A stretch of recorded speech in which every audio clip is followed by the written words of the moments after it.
I am Toni Greathouse, and I am excited to be here. I absolutely love the library. I have been a resident since 1989.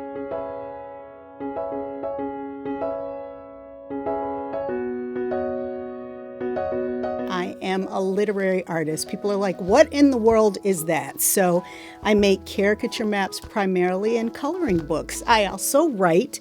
So for 12 years, which was really, really cool, the Chicago Sun-Times actually published a newspaper here.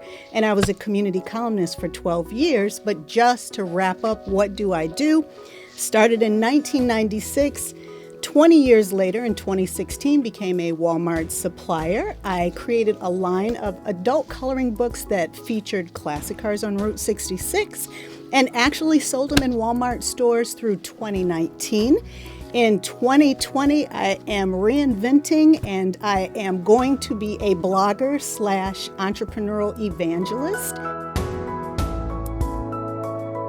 I use the Fountaindale Public Library for absolutely positively everything. So I order my books from here. I have books on tape in rotation, always in the car.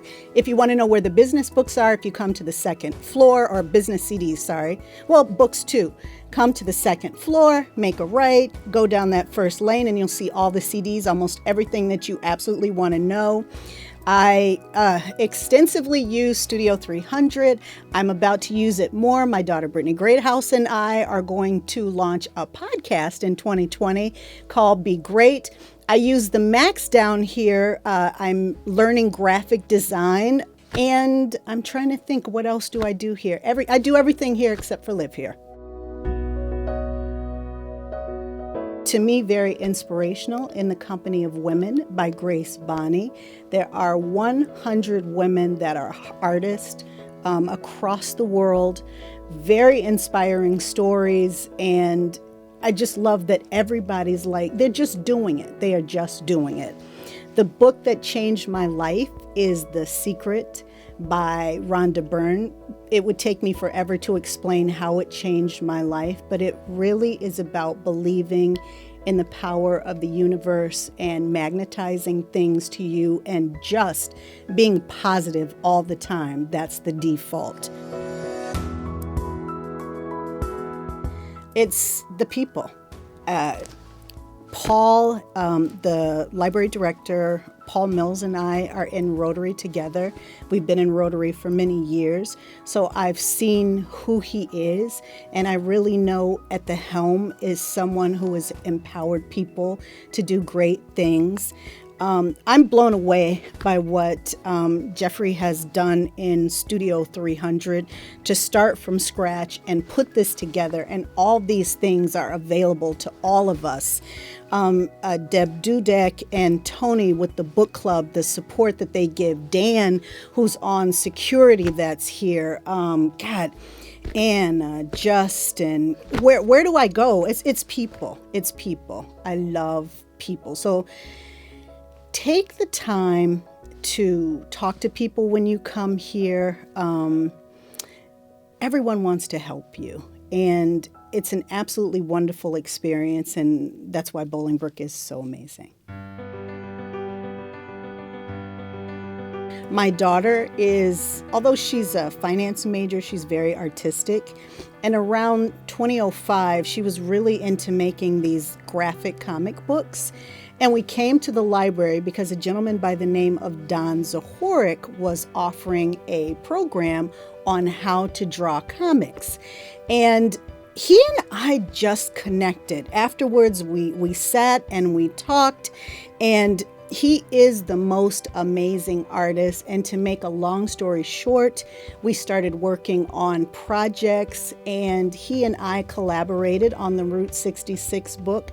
So we technically got to Walmart together. And if it had not been for the class that he taught at the Fountaindale Public Library, we never would have met. That may never have happened, and I never would have had that Walmart experience. Fountaindale Library means to me a community gathering space. That is absolutely positively what it is code for from the time I step in the door. Don and Jan Peterson, who own the Brooks Cafe, longtime entrepreneurs. Jan and I were on the board of directors of the Chamber of Commerce in the 90s. We're friends. There is not a time that I sit downstairs that I do not run into one of my neighbors or run into someone here. And I've met so many interesting people who've come to the book club. I forgot to say, through Nancy Korzik, I work with SCORE as a SCORE mentor, and we also do monthly programs. And we've had a couple hundred people come through for these entrepreneurial women programs. So this is hands down absolutely a community gathering place. The very last thing that I want to share about the Fountaindale Public Library, it's the friendships that I've made here. I want to ask you all, and this is gratuitous, I also make caricature maps on the second floor in the map room. One of my maps, 24 by 36 inches, hanging on the wall, so I'd love for you to go there. And I have to say, I ran in 1999 for a seat on the board of directors, and I actually lost, but I remain involved. And right after Peg Danhoff, who's president of the board, reached out to me, she always encouraged me. She said, run again, but running wasn't for me. I wanted to be involved in a different way. And I'm trying to think of everybody. Kathy Spindell, who's on the board, Steve, who's on the board. Everybody on the board has been absolutely wonderful to me. So that would be my very last thing that I want to say.